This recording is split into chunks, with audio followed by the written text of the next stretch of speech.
Hey, do you like faces? Because I like faces. And I want to draw faces like him. But I just can't draw faces. I'm sad.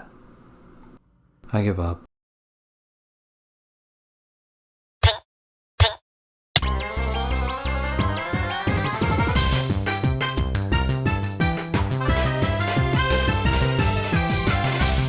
So, we all know that faces are one of the most important things to know how to draw as an artist.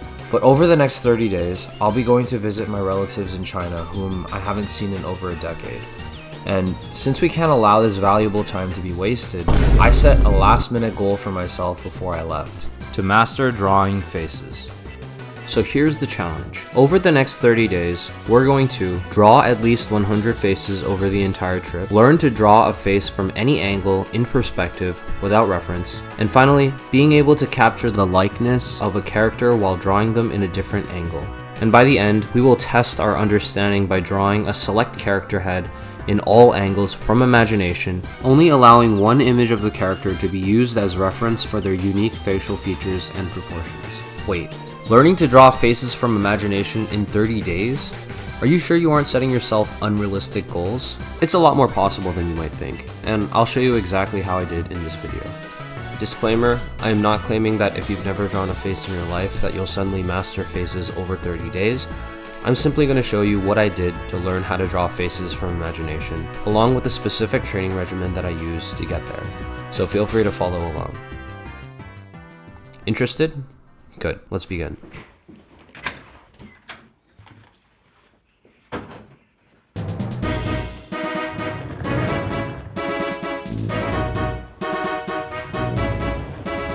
Our journey begins with a few layover flights from Toronto to Vancouver, then to Hong Kong, before finally reaching Wuhan. If in total we want to draw 100 faces, by the end of this we need to draw a minimum of approximately 3 faces per day. It's been a while since I've last drawn a proper face, so let's start simple. The first 10 faces I'll draw will be purely based off of reference. I'll treat this more like a warm-up. During these early stages, we want to focus on accurately representing the proportional and angular relationships between the features. The ability to copy what you see is the foundation of every artist, regardless of what you end up drawing. It's something we want to make sure is solid before we even try to expand our visual library to eventually draw from imagination. During the flight to Hong Kong, I had some nice conversation with this lady, and apparently, her daughter, who's an artist, didn't even draw her own mother a portrait yet. So I did what had to be done. Anyways, over the 3 days, in total, I was only able to draw 4 faces because of the lack of time from the back-to-back transfer flights.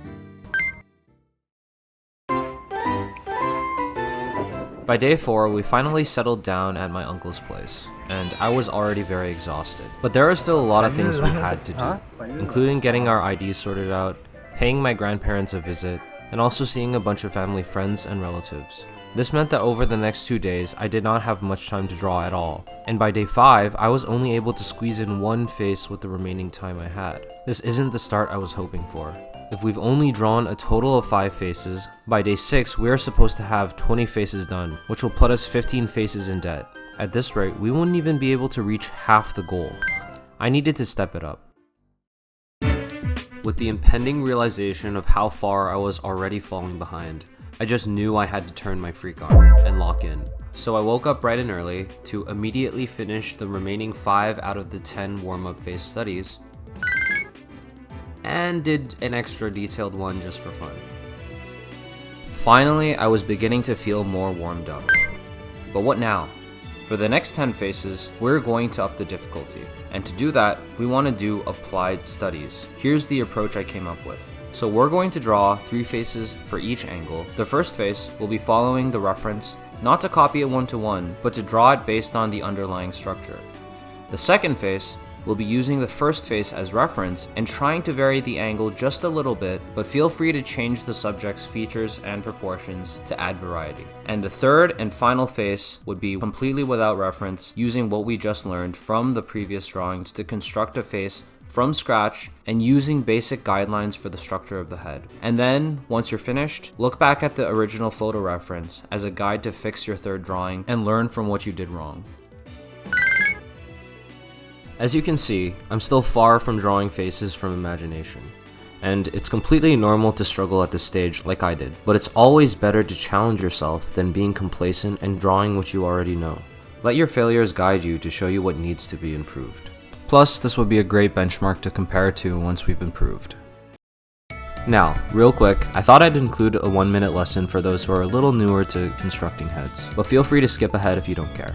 Okay, to start off, we want to draw a sphere that represents the cranium. Draw a cross representing the brow line and center line. This will dictate what direction the person is looking at, along with the perspective the head will follow. The frontal plane of the face can be separated into 4 evenly split sections that will represent different facial landmarks: the hairline, brow line, bottom of the nose, and finally, the chin.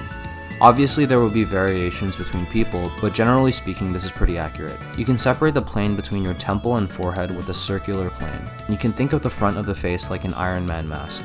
Remember these shapes and understand how they wrap around the face by doing studies. Now finally, on the side plane, follow the brow line across the temple. This will lead us to where the ear is. The top of the ear should align with the brow line. The bottom of the ear should align with the bottom of the nose. Once you're done, just add the rest of the features. Easy, right? Congratulations, you're a master now. Anyways, considering my uncle had planned an entire 10-day road trip across China starting tomorrow, I knew that I'd have very little time to draw in the coming days. So I tried my best to draw as many faces in the remaining time that I had and crunched out another 3 faces following the method that I mentioned. But because I didn't fully feel like I understood the angle, the last 4 faces I drew were also in the same angle.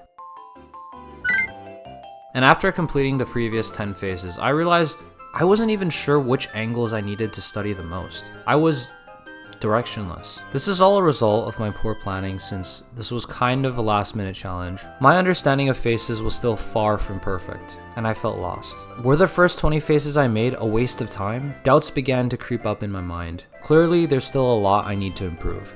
And without references, my understanding of faces is still very beginner. But this is to be expected. We've only just started, and this isn't exactly an easy challenge. So realizing that my issue was a lack of direction, tomorrow, that's what we'll work on. Immediately in the morning, we packed all the luggage we prepared the other night, grabbed breakfast, bought a shit ton of snacks to last us the entire trip, and went on our way. In the coming days, most of our time will be spent on the road. The plan is to explore the western provinces of China, crossing major cities like Chongqing and Chengdu, and while the view was amazing, one problem still remained in the back of my mind during the drive. How am I going to keep up with the challenge if most our time will be spent traveling? And of course, I'd have to balance being present and actually enjoying the trip with beating this challenge and making this video. But instead of wasting too much time on worrying, let's focus on what we can control. From yesterday, we established that we didn't know exactly what our weaknesses were and lacked a solid plan. So our next step is pretty clear. We need to identify our weaknesses and then create a plan. And after some thought, here's what I came up with. To find our weaknesses, in the next 20 faces, let's explore as many angles as possible and try to identify the angles that we're least comfortable with drawing. After stopping by a few pit stops, we finally arrive at our hotel.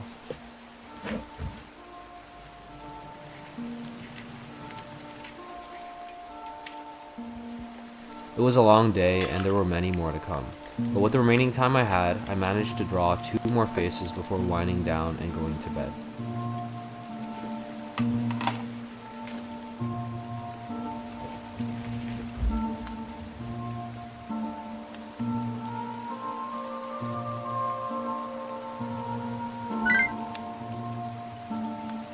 Before we continue with the rest of our journey, I'd like to give a quick shout out to the sponsor of today's video, Skillshare.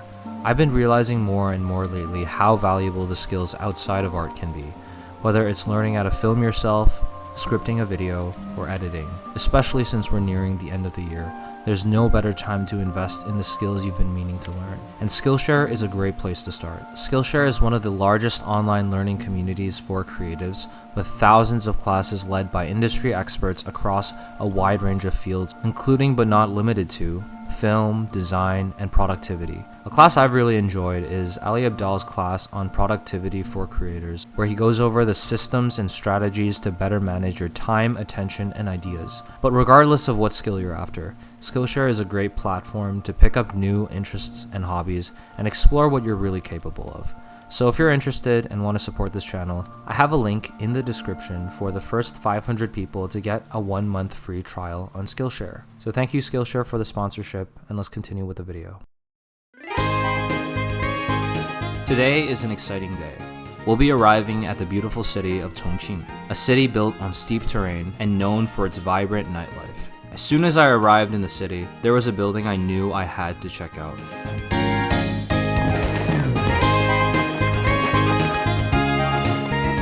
"100 faces. It's been like, this is day 6 or 7, and I'm currently on like only 20 faces, so there is still quite some ways to go." Yeah, so anyways, the upper building leads to an entire mall down here.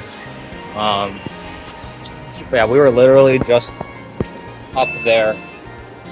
Anyways, after visiting a couple more places, we got back to the hotel, and by that time, I barely had any energy left. But because there was this mirror, I decided to use it as an opportunity to do a live self-portrait, since drawing faces from life is a lot harder than from photo. But the concept is the same, still keeping in mind the things I mentioned earlier. Accurately measuring what you see in terms of proportions, angles, and this time an additional factor, values.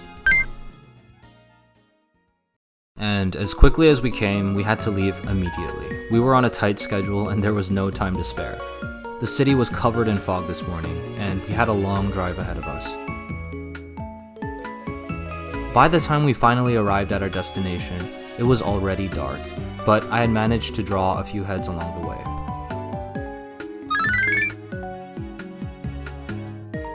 The surrounding area was actually quite peaceful, a stark difference from where we were.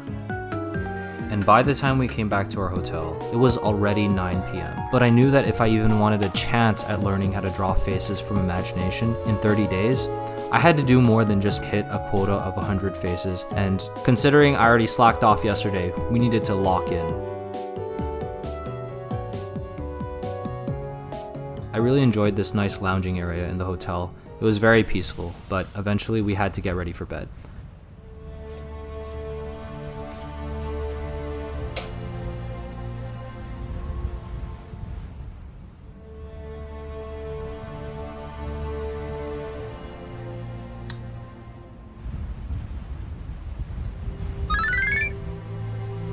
Even though these heads were mainly for exploration, I was beginning to feel more familiar with the overall structure of the head and shapes of the eyes.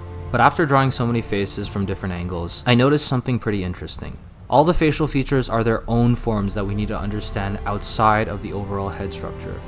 And because they are their own forms, they will have different planes when drawn from different angles. Most of us are used to thinking about eyes as their iconic 2D shapes or symbols, kind of like anime. But if you really want to draw faces from any angle, you also need to understand the 3D forms of each facial feature from different angles. For example, since we're talking about eye shapes, different areas will have varying thicknesses showing depending on the angle. This is due to the planes of the eyes. While they may seem like just shapes from afar, they actually have their own forms and are a lot more impactful than we might assume. And I think this is something a lot of people forget, including myself, because we think of the eyes as 2D shapes.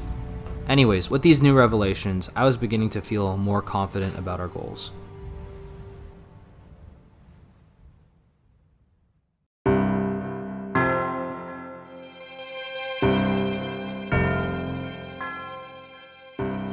Today we visit the Gongar Mountains. Roughly 4,000 meters above sea level, the air up here was incredibly thin, but the view was worth it. The clouds were casting a beautiful shadow across the valleys of the snow-peaked mountains. This would have been a great opportunity to do some plein air, but we were here on a mission to draw faces.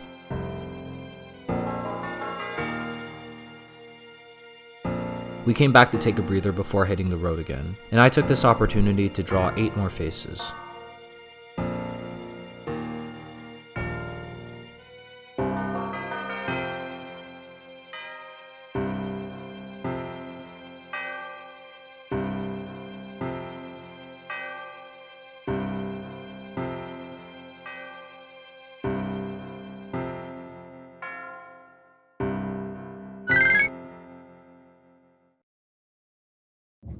And just like that, we were on the road again. Upon completing these faces for angle exploration, out of all the faces, here were the angles I struggled with the most.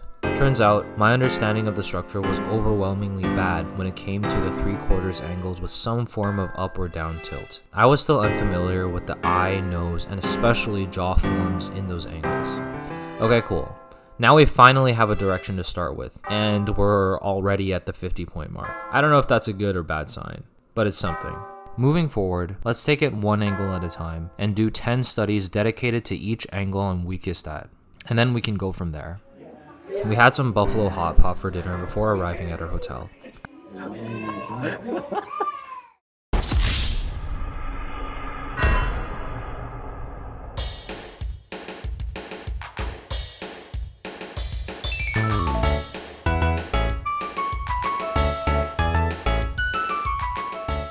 Today, we're going to be passing by the most beautiful part of the entire road trip, full of scenic mountain views paired with majestic grassy plains, lakes, and well-designed public washrooms.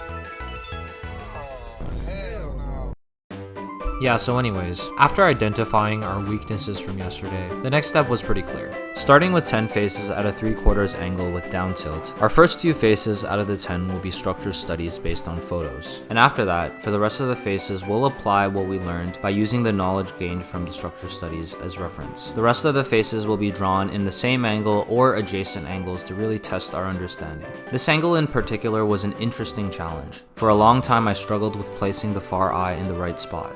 Because of the perspective, it's usually smaller and blocked by a protruding brow ridge. Yet my instincts would tell me to draw at an equal size that's at a similar distance apart from each other, kind of like the front view face. But these instincts were wrong. Instead, let's rely on our understanding of perspective and forms. A great tip is to try and be more aware of how you're placing the far eye. I'll consciously push it closer and then adjust accordingly, since I know I have a tendency to draw it too far. Another really important thing to notice here is the placement of the eyebrows. The eyebrow closer to us will start past the inner corner of its eye, while the eyebrow further away starts at around the same spot or sometimes even before the inner corner of the eye, depending on how close the angle is to the profile view. These are just a few examples of the observations you can make while studying faces from different angles. These observations may seem insignificant on their own, but once you figure them out, they're yours to keep. And slowly but surely, we can add these small nuggets of knowledge to our understanding of the face. And the accumulation of these nuggets will help us learn how to draw faces from imagination.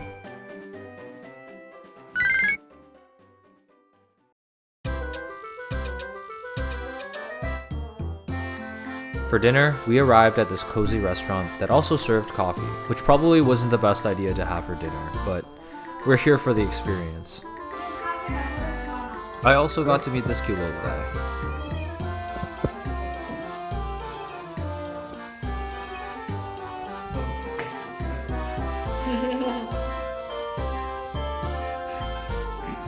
어, 几岁啊？哦。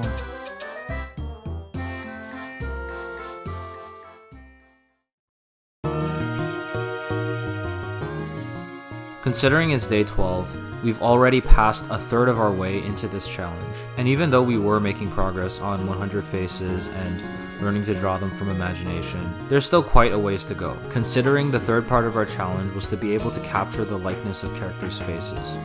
But we were back on the road. We passed by some local buffalo shepherds and got to hear their crazy stories about life in the mountains. Eventually, we reached the most dangerous part of the entire trip.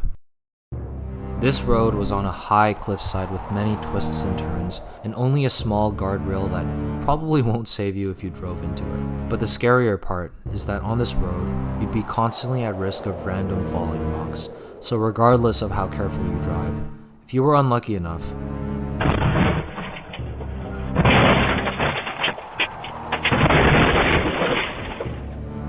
and just like that, there's no longer meaning to anything. It was nerve-wracking to say the least, knowing that everything could mean nothing in an instant. But eventually, after a long day of driving along the river, we arrived safely at our hotel and began the final 5 faces for this angle.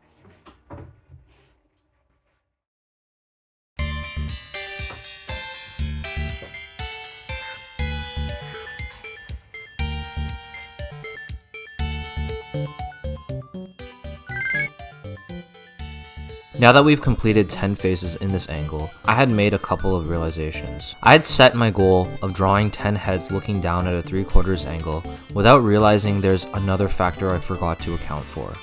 And that is whether or not the camera is above or below the head. And not only that, but the neck or the rest of the body can completely change the context of which direction the head is looking in. This confused me a little because I ended up drawing a few faces that could also be considered looking up, thinking I was drawing faces looking down except with the camera looking up at the face looking down. Confusing, I know, but really it's just the same head in two different contexts. And after these realizations, and looking at the quality of the heads I drew, I knew I needed to complete a few more heads in these angles to better understand it.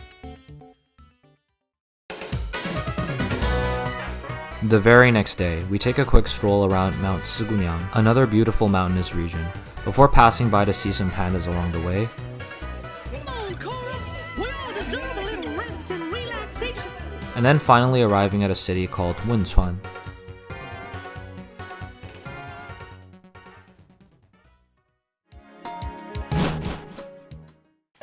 This city is well known in China. After being ravaged by a massive earthquake, this school was left as a memorial for the incident.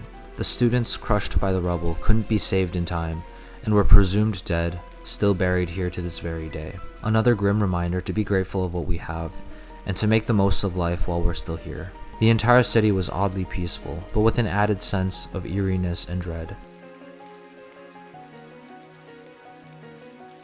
We left the city with a heavy heart, and once at the hotel, I was able to complete the 5 extra faces in this angle. Finally feeling like I understood the structure, I was able to head to bed with a peaceful mind and had the best sleep I've had in days. Now that we've learned to draw a few of the angles out of the, let's just say 25 possible angles, we're getting somewhere, but also halfway into our challenge. So moving forward, let's group the angles and finish by studying them one by one. Starting with our weakest angles like I promised. I can already tell that these angles will be difficult because of the underjaw, but we'll talk more about it once we get there.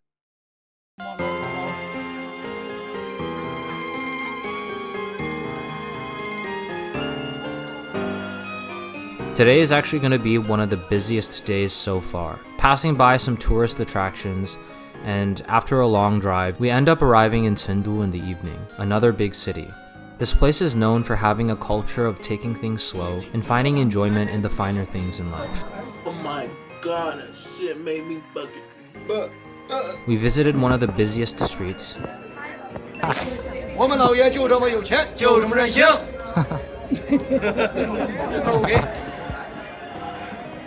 There were many unique stores, and ones run by artists. We ended our night at a cozy little tea bar.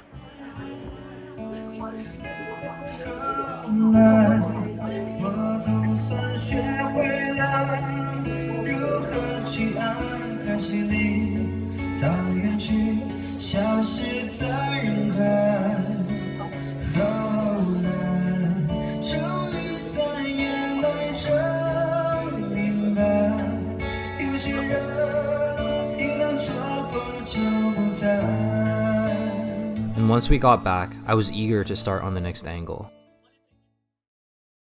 The unique challenge here, like I mentioned before, was getting the underjaw right. So for these 10 studies, I used references. Because there's a lot of variation in the jaw area depending on the fat percentages, it's hard to say if one drawing is technically anatomically incorrect. On top of that, depending on whether this region is squashed or stretched, it can change in the number of planes. But generally speaking, assuming the default pose, we can separate the bottom into these 3 planes with a cylindrical form that represents our throat cutting into the middle. The reason the planes go inward instead of going straight down is because we have a secret bone in our neck. In fact, the only bone in our body that's not connected to any other bones, the hyoid bone.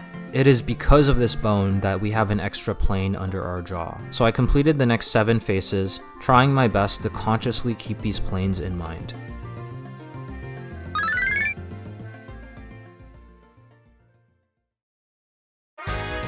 We are finally reaching the end of our 10-day long road trip, and while every day felt like a battle between traveling and drawing, I was beginning to feel more confident about eventually drawing all these angles from imagination. And looking back, we've come quite a ways from where we started, so let's keep it going. From this point forward, we were pretty much just heading back to conclude our road trip. And even though the road trip was very fun, I felt relieved to finally get home and relax a little, because up till this point, I rarely got any time to just sit down and chill.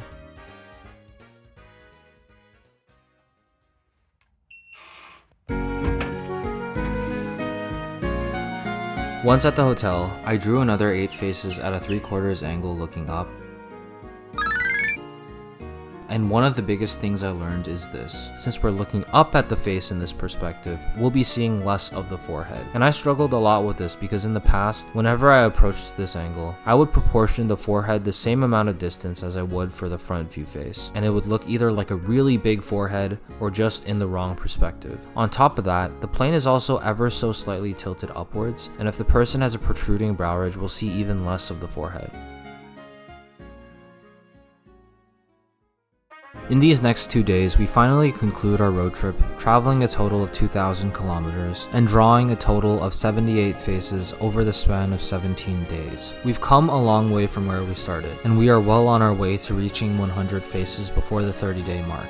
And yet, we still have quite a few angles to learn, as we've only studied 2 groups of angles, and on top of that, let's not forget about the final part of this challenge, learning to capture distinct features and characteristics. So far we've only drawn default faces, and the last thing we want to do is contract same face syndrome. And let's not forget about expressions. What's the point of being able to draw faces in every single angle if they all look soulless? So in the remaining 13 to 15 days of our 30-day trip, we'll have to find answers to these problems while traveling the rest of China. But before we get ahead of ourselves, I unfortunately have to end the video here before it gets too long. But I hope this video was enough to show you how even goals that seem unattainable are actually very within reach if we break it down into small digestible steps, and through consistent and thoughtful practice, we'll certainly reach all our goals. Side note, I am trying to pump out the next part of this video as soon as possible, but it is a little time consuming, and on top of that, having to balance other responsibilities, but I still hope to see you in the remaining parts of this adventure where I share the rest of everything I learned. But yeah, thanks for sticking till the end, and I'll see you in the next one.